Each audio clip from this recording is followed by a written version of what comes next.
Hey guys, welcome back. So today I'm back with my September favourites video.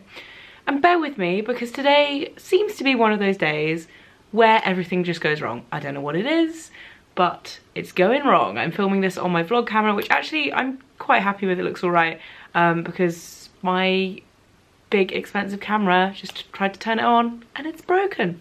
Don't know how that happened. It was fine last time I used it. Technology is letting me down. Literally today's been one of those days. Everything is going wrong.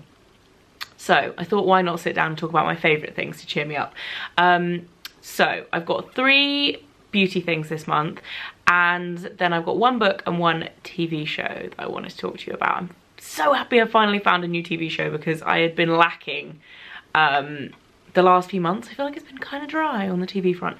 Anyway, beauty wise, the first thing I have is a lipstick, and it's what I'm wearing now. It's from Clinique, which is surprising. I love Clinique for skincare, but I very rarely, oh hi Squidge, I very rarely go to Clinique for colour. Mascara yes, but colour stuff not so much. This however is stunning. It's even better pop formula. And it is in 04 Subtle.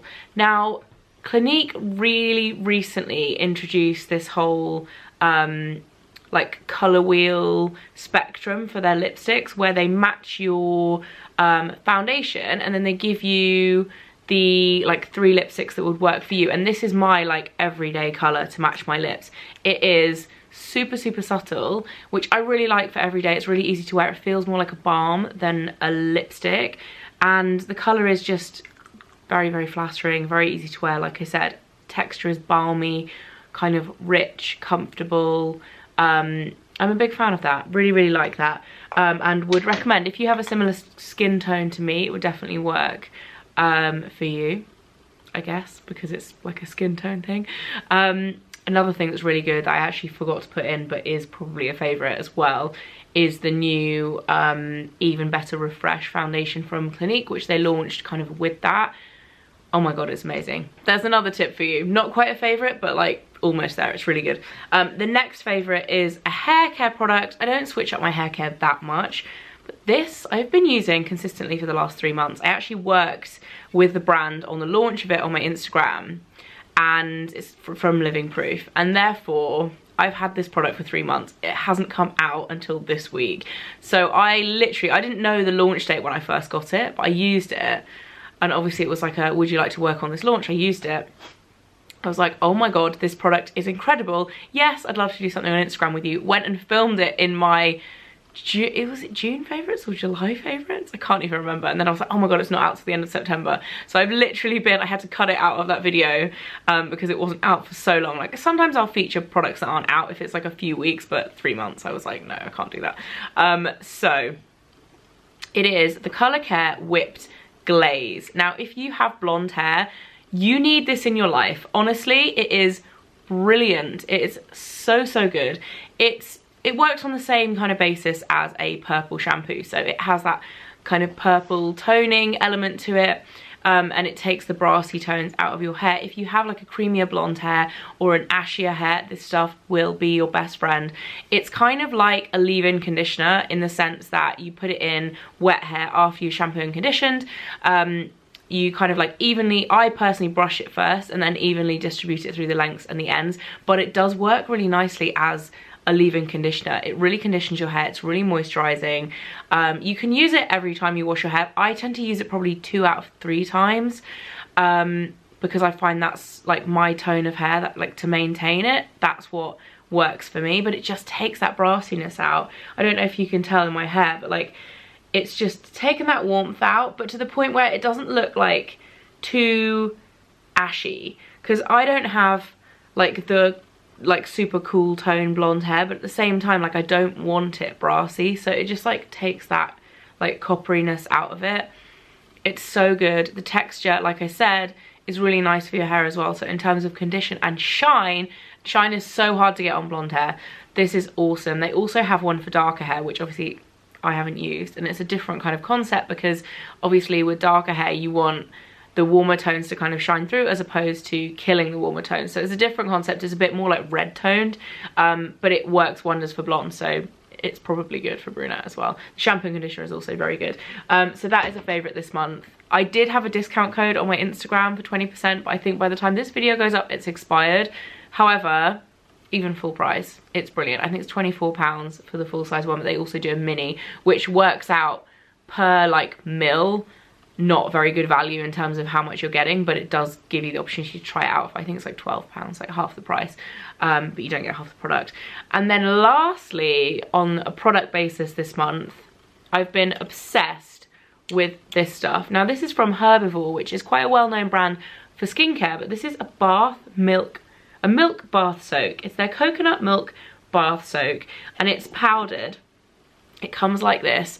I wish we had smell-o-vision right now. Oh my god, this stuff smells so good. I didn't try and eat it, but like I licked a little tiny bit of it when I first got it to see if it would taste as good as it smells. It doesn't, just to warn you now, don't eat this, it tastes like soap.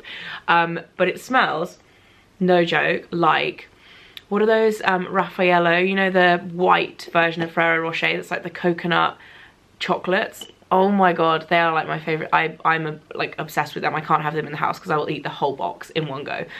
It smells like that. So literally you smell it and you're like, I'm just gonna have a bath in a Raffaello. Are they called Raffaello? Something like that. Anyway, so nice, so lovely.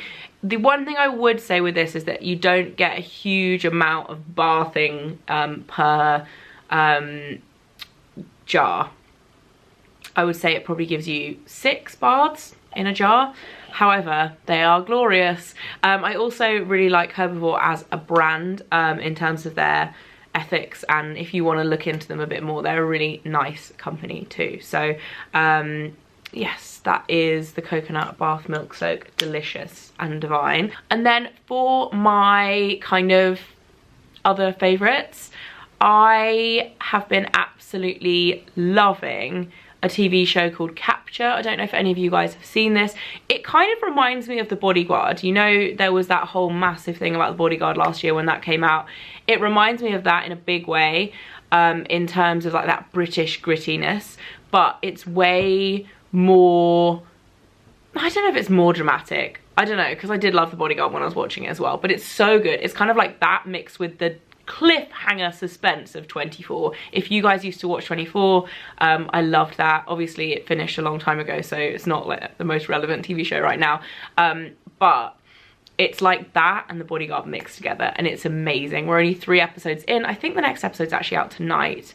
I didn't realise when I started watching it that all the episodes weren't available, because I watched it on a recommendation from a friend and went on to iPlayer, because it's BBC, and watched the first 3, and the 3rd episode ends on the biggest cliffhanger you've ever seen in your life, and I was literally like, no, there's not another episode, I have to know what happens. So yes, I would 100% recommend that if you're into kind of crime, murder mystery type stuff. Brilliant. Also, if you're into crime and more like true crime and also medical stuff, and actually quite gory medical stuff, like if you're squeamish, don't read this book.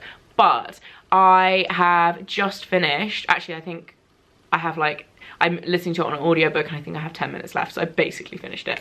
Unnatural Causes by Richard Shepherd. I think it's Richard Shepherd. It's really weird with audiobooks remembering the author's name, because obviously you don't ever have the front of the book, you only ever have like on your phone. Anyway, so good. He was one of the top forensic pathologists in the UK, and it's basically his memoir of his life and his work. He worked on some massive cases, 7/7 bombings, Princess Diana, Stephen Lawrence, huge cases like mass disasters, and also lots of infant death as well. So there's the whole, he was behind a lot of the work that went into identifying SIDS versus like shaken baby syndrome, stuff like that. Very, very interesting. If you're easily disturbed by topics around death and postmortems and stuff like that, 100% not for you, but so interesting. I found it absolutely fascinating, learning how the medical system kind of meets the police system and like how that works, and Also just some really interesting stories of how they find out who did things. And also he's retired now, but he obviously worked through all of the development of like DNA technology, so he has got stories from before any of that was a thing, right up till now, and it's all about how his work developed and how he kind of adapted to that, and also how he developed PTSD as a result of doing, I think it's like 22,000 or something post-mortem. So quite dark, but really good if you're into that stuff. If you liked This Is Gonna Hurt, I'd say it's kind of similar to that. It's not really funny though, in the sense that I can't remember the author of that off the top of my head. I can't remember his name, but obviously that was massively successful last year. So I feel like it's kind of in a similar vein to that, but not comedy. So yeah, I would 100% recommend that if you're into that kind of stuff. And that is it for my September favourites. I hope you've all had a fantastic month. I'll see you again very soon. I'm sorry there wasn't a video last week. I'm hoping to get 2 up this week to make up for it. Things have been pretty manic. We're in the process at the moment of trying to organise redoing all of our kitchen and all the downstairs flooring, and it is mad trying to kind of organise all of that at the same time as having Riv. And work. It's difficult to fit it all in, but we're doing it. I feel like trying to get a massive construction job in before Christmas is gonna be interesting. Probably an error. Anyway, I will see you guys very soon. Bye.